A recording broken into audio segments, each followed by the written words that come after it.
Supreme Commander Vos Kalhan gazed through the ocular chamber of his flagship Indomitable Truth. Before him stretched the glittering jewel of Magisteria Prime, center of the Karaxi Imperium, heart of enlightened civilization, and proof of his species' rightful dominance over the spiral arm. 12 moons orbited in perfect harmony, each housing the specialized functions of governance. Billions of citizens lived and died beneath the watchful eyes of the Imperium, a continuum unbroken for 18 centuries. The annual tribute from the Tachyon Expanse has arrived, Supreme Commander, announced Subdirector Jive, her voice melodious with deference. 37 worlds have sent offerings. Resource quotas exceeded expectations by 12%. Vos Kalhan's facial membranes rippled with satisfaction, and the 3 that failed to meet expectations. Appropriate measures were taken. Examples made. Cheva's secondary eyes blinked in sequence, the Karaxi equivalent of a pleased smile. The natives will not disappoint again. Excellent. Vos Kalhan extended his primary limbs, stretching luxuriously. The Imperium feeds, and civilization advances. He turned his attention to the tactical display. Across 30,000 light-years, the Karaxi Imperium's influence spread like a luminous web, encompassing 416 systems. Only the outer void remained unexplored, a dark frontier beyond the galactic rim where sensor readings grew unreliable and strange anomalies occasionally appeared before vanishing. The border sentinels report unusual activity in the outer void, Jierb said, her tone carefully neutral. Sector Command requests additional resources for investigation. The void plays tricks on sensors and minds alike, Vos Kalhan said dismissively.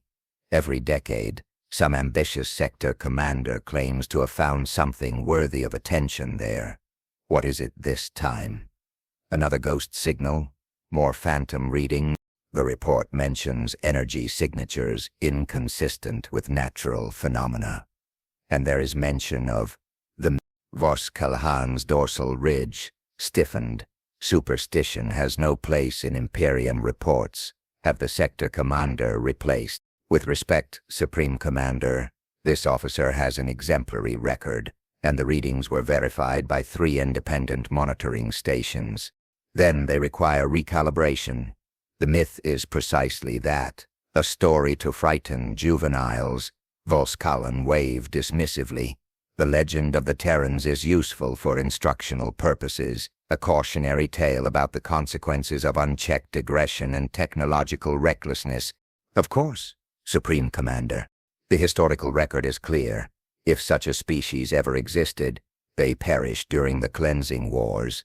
No trace remained, save the occasional ruins on dead worlds. All evidence suggests they were an unremarkable species that briefly achieved spaceflight before their civilization collapsed. 3 standard cycles later, Vorus Kelsen stood rigid before the Imperial Council, his membranes pale with tension. We have lost contact with all outposts in the hegemony sector, he reported. 17 worlds, silent over the past 26 hours. First Minister Zalveth leaned forward, her ceremonial cranial crest quivering. Rebellion? Unlikely. Simultaneous disruption across systems separated by hundreds of light-years suggests a coordinated external force. Pirates? The Corsairs of Drax, suggested another counselor. The Corsairs lack both the numbers and technology for an operation of this scale. The chamber fell silent as historical archives projected onto the central dais, ancient texts rarely consulted. The myth spoke of ships that moved without conventional propulsion, whispered Elder Counselor Tan Drav. Vessels that appeared without warning, struck without mercy, and vanished without trace. Folklore, Vos Kalhan insisted, though with less conviction than before. There is no evidence. The chamber doors slid open. A military courier entered, moving with urgent purpose, and delivered a data crystal to Vos Kalhan. The Supreme Commander's hands trembled subtly as he inserted it into his personal reader. Outpost Gamma 9 transmitted a final message before going silent, he announced, voice suddenly hoarse. They captured this image. The projection shifted to show a massive vessel unlike anything in the Caraxi records. Black as the void itself, its hull bore no visible propulsion systems, weapons, ports, or conventional design elements. It simply existed, an impossible silhouette against the stars, radiating terrible purpose. There's more, Vos Kelhan continued. The message includes a transmission, a broadcast on all frequencies. He activated the audio. A strange voice filled the chamber, harsh, primitive, yet carrying unmistakable menace in its alien cadence. We remember the cleansing wars, we remember our worlds burning. We are the children of Earth, and we have returned. Fleet Admiral Dravkos watched the defense grid collapse. Across 6 systems, the automated warning stations had gone dark in perfect synchronicity. The unthinkable was happening. An enemy had penetrated the innermost security perimeter of the Imperium. Status report, he barked, maintaining composure despite the panic spreading through the command center. Unknown vessels detected in the Thoron system, reported Tactical Officer Mev. Configuration matches no known species. They're ignoring our hailing frequency. Numbers. Initial scans indicate 7 capital ships, but readings are inconsistent. Sensors can't lock onto their propulsion signatures. Deploy the 3rd Fleet. Standard containment protocol. The tactical officer's membranes paled. Admiral, the 3rd Fleet reports they're already engaged with similar vessels in the Proxima sector. Impossible. The Proxima sector is 40 light-years distant. Nevertheless, they're under attack, and so is the 7th Fleet at Kelzara Station, and the 4th at the Viridian Line. Admiral Dravkos felt a cold dread settling in his core. They can't be in all these places simultaneously, unless there are more of them than we thought possible, whispered Ned. The main view screen flickered, displaying the flagship of the 3rd Fleet, the dreadnought Eternal Dominion, surrounded by smaller vessels of the Caraxi Navy. They fired indisciplined salvos at targets barely visible against the darkness of space. Magnify, ordered Dravkos. The image zoomed in on one of the attacking vessels. Unlike the sleek biological curves of Caraxi ships, this craft was angular, primitive-looking, yet somehow more advanced. Weapons fire from the Caraxi vessels seemed to distort before reaching their target, as if reality itself bent around the alien hull. "We're receiving a transmission from Admiral Teth," announced the communications officer. Admiral Teth's face appeared on screen. His expression one Dravkos had never seen on a senior officer, naked fear. "They've broken through our lines," Teth reported, his voice cracking. "Conventional weapons have minimal effect. They're using technologies we've only theorized about, directed gravity weapons, temporal distortion fields. Hold your position, Admiral. Reinforcements are—" "You don't understand," Teth interrupted, protocol forgotten in desperation. "These aren't some unknown species. They're speaking to us. They're transmitting on all channels. They're calling themselves Terrans." Dravkos felt his world collapse around him. "That's impossible. The Terrans are a myth, a cautionary tale from the cleansing wars. The myths have returned, Admiral." Teth's voice grew quiet. "And they remember what we did to their homeworld." The transmission dissolved into static. On the tactical display, the indicators representing the 3rd Fleet began to vanish, one by one. Dravkos turned to his officers, their faces reflecting the horror he felt. For 18 centuries, the Caraxi had told themselves comforting lies that their ancestors had faced mere primitives during the cleansing wars, that the Terrans had been completely exterminated, that the legends of their terrible vengeance were merely stories to frighten children. "We called them myths," he whispered, "and now their warships darken our skies. They're broadcasting something," Sub-Director Jiv reported, her voice hollow with dread. "It's being transmitted on all frequencies, penetrating even our secure channels." Vos Kalhan watched as the holographic display in the war room flickered to life. The face that appeared was alien and terrible in its familiarity. A Terran male, his features sharp and weathered, eyes reflecting the cold void between stars. "I am Commander Jackson Vance of the Terran Reclamation Fleet," the creature announced, its flat mouth forming sounds that the translation matrix rendered into civilized speech. "For 1800 years, we have prepared for this day. For 1800 years, we have remembered what the Cataraxi did to Earth and her colonies." The Supreme Commander felt an ancestral fear crawl up his spine. The historical archives had described Terrans as primitive bipeds, barely capable of rudimentary spaceflight, not this confident predator, addressing them as equals. "Your ancestors called it the Cleansing Wars," the Terran continued. "We call it the first genocide. You thought us eradicated. We were merely displaced." The transmission ended, replaced by historical footage the Caraxi had believed purged from all records, orbital bombardment of a blue-green world, Caraxi warships unleashing planetary-scale devastation upon defenseless continents. "Shut it down," Voskelhan ordered, membranes fluttering in agitation. "We can't," replied Jevet. "It's overriding our systems. Everyone throughout the Imperium is seeing this." In the dimmed light of the Imperial archives, scholar-historian Mevtoth carefully extracted the sealed memory crystal from its stasis field. For 3 centuries, the archives had been his domain, his sanctuary. Now, they felt like a tomb. "This is forbidden knowledge," warned his assistant. "The ancestral directives, specifically, the ancestral directives have led us to the brink of extinction," Mevtoth snapped. "We face an enemy we know nothing about because our history has been sanitized." The crystal glowed faintly as he inserted it into the ancient reader, technology preserved from the era of the Cleansing Wars. The holographic projection that formed showed a Caraxi officer from a bygone age, his ceremonial armor mocking him as a fleet commander. "This final testimony is recorded for future generations," the ancient officer began. "Let the truth be preserved, though our glory be diminished by it." Mevtoth watched, transfixed as the true history of the Cleansing Wars unfolded. The Cataraxi had not encountered primitive savages as the official histories claimed.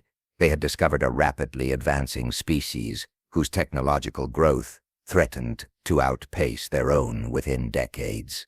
The decision to eradicate them had been coldly strategic, not a response to aggression, but a preemptive strike against a potential future rival. "We destroyed their homeworld and believed we had exterminated the species," the recording continued. "But rumors persist of escape vessels, advanced ships using experimental technology our sensors could not track. If these rumors are true, if any significant population survive," the ancient commander's membranes fluttered in what might have been shame, "then we have created not a vanquished enemy, but an implacable one with cause for eternal hatred." Mevtoth's assistant gasped. "This contradicts everything in the official histories." "History," Mevtoth replied grimly, "is written by the victors, at least until the defeated return." Admiral Drav Kas surveyed the tactical display with growing desperation. The Terran advance had been methodical, inexorable. They didn't behave like conquerors, seeking territory or resources. They moved like exterminators, leaving nothing but atomized debris where Cataraxi outposts once stood. The 7th Defense Fleet reports they've developed a countermeasure against the Terran phase technology, reported his tactical officer. "Modified tachyon fields disrupt their ability to shift partially out of normal space. Deploy it immediately," Dravkos ordered, "and prepare the planetary evacuation protocols." "Evacuation? Sir, that's never been. We've never faced extinction before." The Admiral cut in sharply. "The homeworld must endure, even if the Empire falls." On the main view screen, the battle for the Veridin Line unfolded, the last major defensive position before the approaches to Magisteria Prime itself. The Caraxi vessels outnumbered the Terran ships 5-1, a desperate concentration of firepower drawn from across the Empire. For the first time, the Caracossi seemed to gain the upper hand. The modified tachyon fields forced the Terran vessels to remain fully in normal space, making them vulnerable to conventional weapons. Caracossi gunners, fighting for their species' survival, struck with unprecedented precision. "We've destroyed 3 of their capital ships," the tactical officer reported, a note of hope entering his voice. Then everything changed. The remaining Terran vessels altered their configuration components, shifting like pieces of a living puzzle. What had appeared to be weapon systems reconfigured into new arrangements. The tachyon fields wavered, then collapsed. "They adapted," whispered Dravikos. "They analyzed our countermeasure and reconfigured their systems to neutralize it." The Terran counterattack was devastating.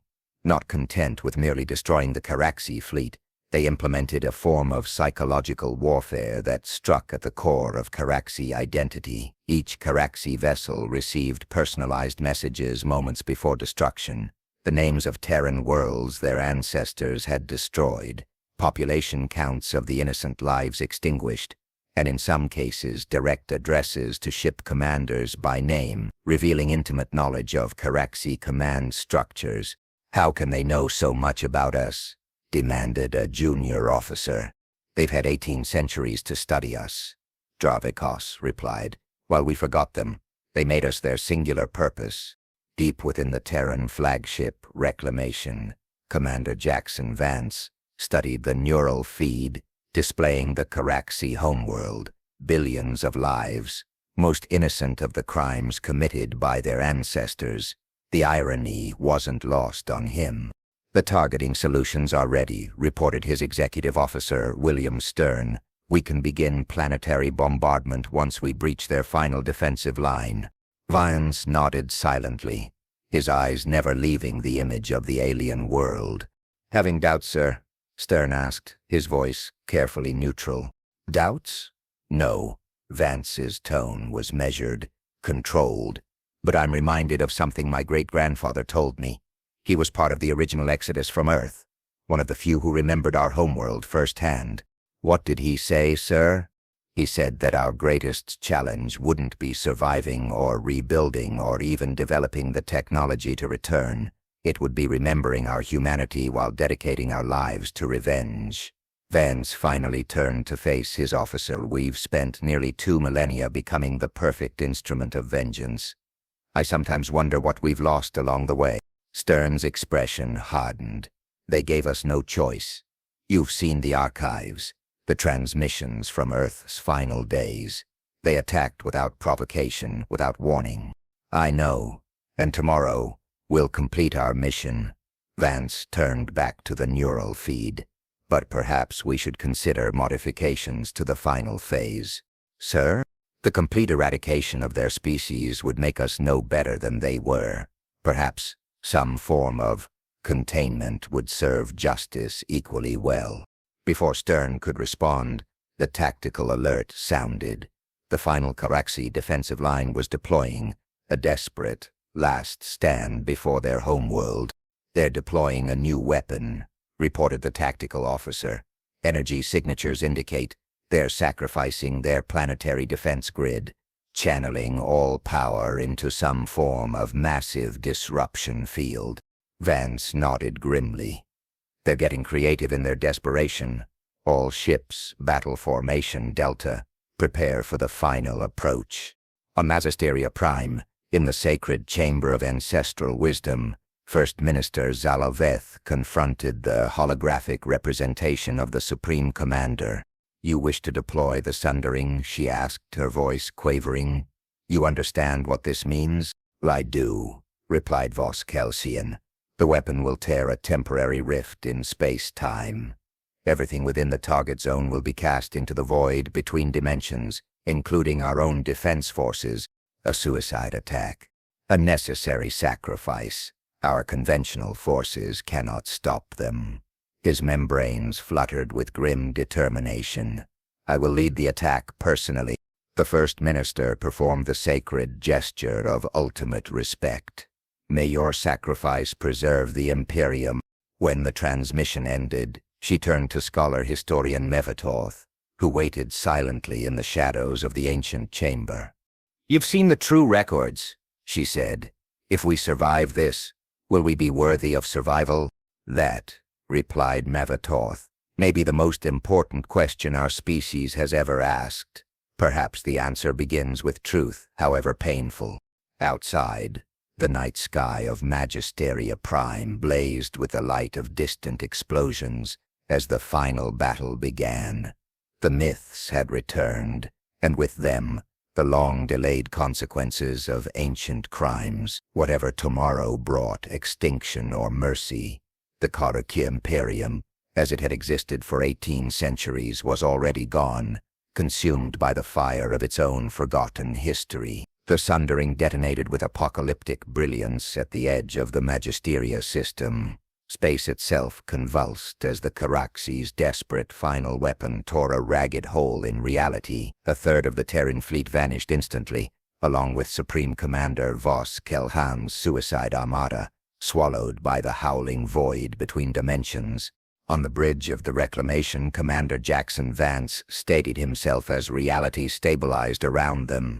"Damage report," he ordered, his voice calm despite the catastrophic loss of ships and personnel. "We've lost 28 vessels, sir," Executive Officer Stern reported. "The dimensional rift is already collapsing. Their sacrifice bought them nothing but time. Time is sometimes enough."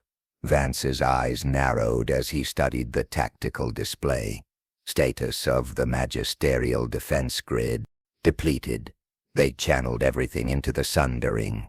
Their homeworld is essentially defenseless. Vance nodded slowly. "Commence Phase Omega." Throughout the remaining Terran fleet, armored compartments that had remained sealed for centuries finally opened. The weapons within, developed across generations, refined through technologies the Caraxi couldn't comprehend, powered up with a resonant hum that seemed to vibrate through space-time itself. "All ships report Omega arrays at full capacity," Stern announced. "Awaiting your final command." Vance's hand hovered over the neural interface. One simple thought would complete humanity's 1800-year quest for vengeance. The Caraxi homeworld and its 12 moons would be reduced to their component atoms, scattered across the void. 18 centuries of single-minded purpose, fulfilled in one cataclysmic moment. His hand withdrew. "Sir?" Stern questioned, confusion evident in his voice. "Implement the Theseus protocol instead," Vance ordered quietly. Stern stiffened. "The Theseus protocol? But sir, that was only theoretical. A thought experiment. We never intended." "I'm well aware of what we intended, Executive Officer." Vance's voice carried the weight of command, brooking no argument. "The Theseus protocol. Now, on Magisteria Prime, in the ancient Hall of Imperial Authority, First Minister Zalbeth and the surviving leadership of the Caraxi Imperium awaited their extinction. The great evacuation ships had launched hours earlier, carrying genetic samples and cultural archives, a desperate bid to preserve something of their civilization after their expected annihilation.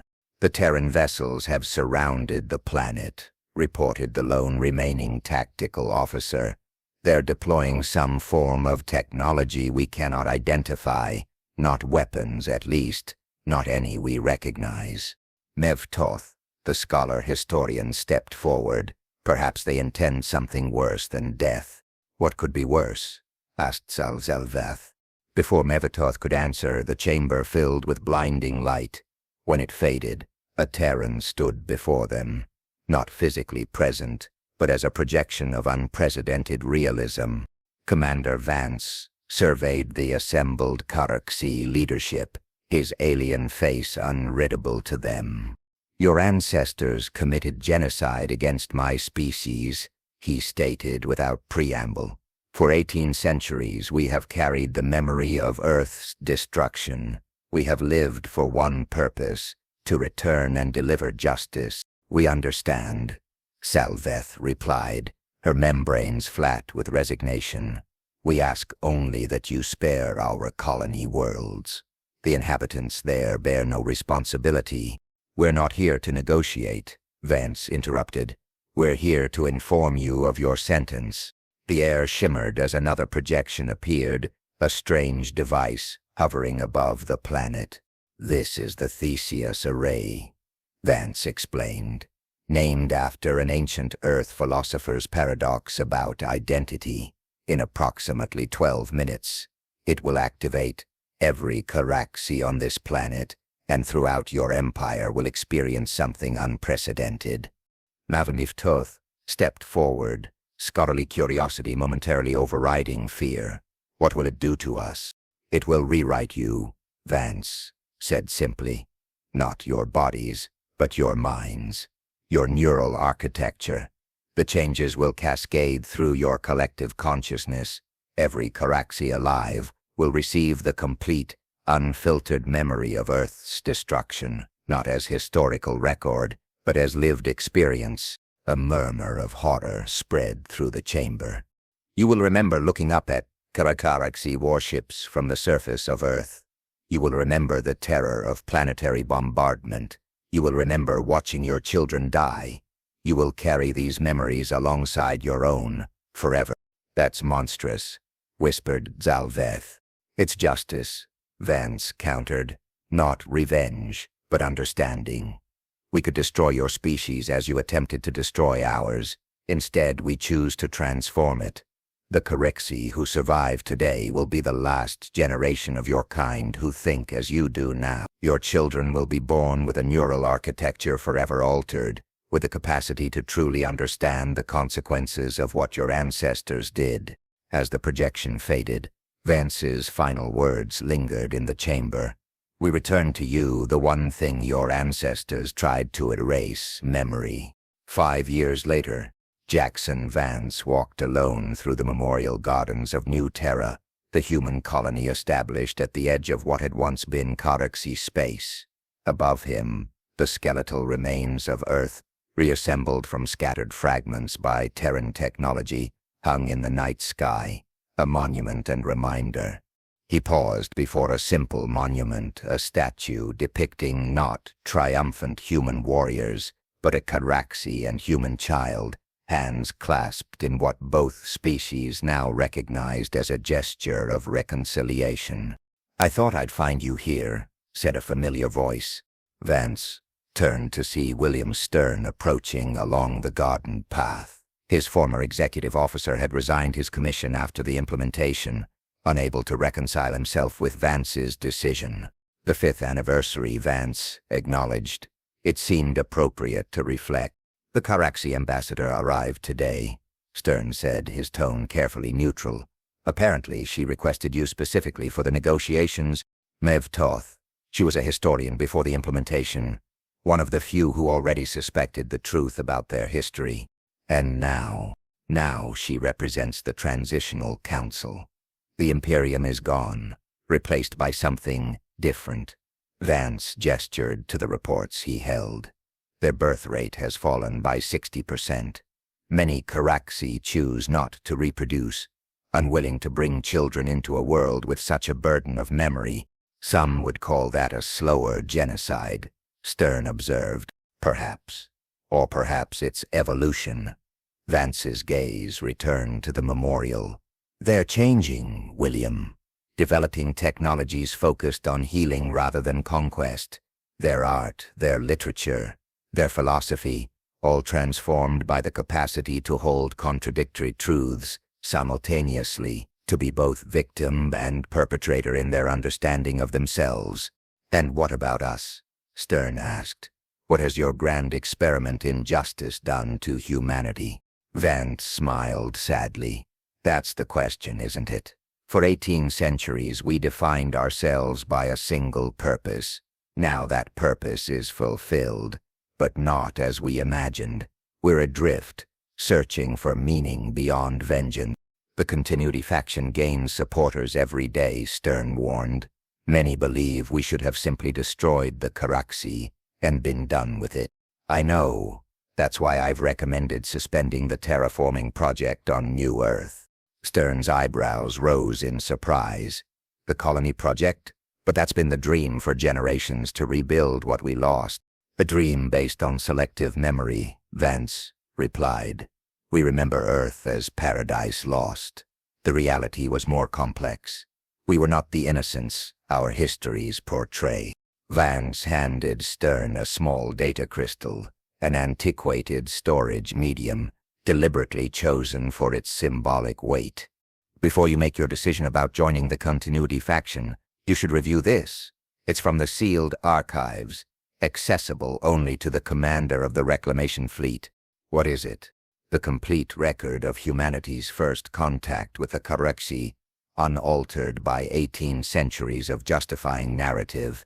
Stern took the crystal, uncertainty clear on his face. You're saying our entire understanding of history is wrong, that we weren't the victim.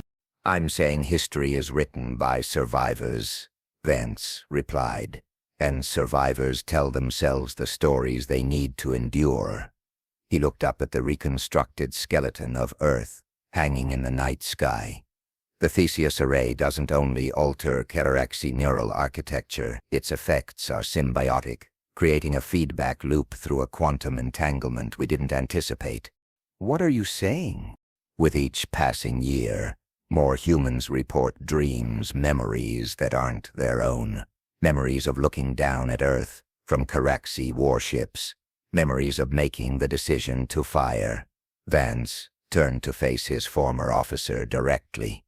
The array is changing us too, William. In time, every human will remember being the destroyer as well as the destroyed.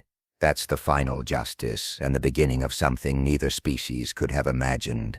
As they stood beneath the shattered remains of humanity's birthplace, the crystal glowed faintly in Stern's hand, containing the terrible truth that the cleansing wars had not been unprovoked genocide, but retaliation. 18 centuries earlier, a nascent human empire, aggressive and expanding rapidly, had encountered the Caraxi and made a preemptive strike against what they perceived as an alien threat, destroying 3 Caraxi worlds before the Imperium responded with overwhelming force. The myth had indeed returned, but the greatest myth of all had been humanity's carefully constructed narrative of its own innocence.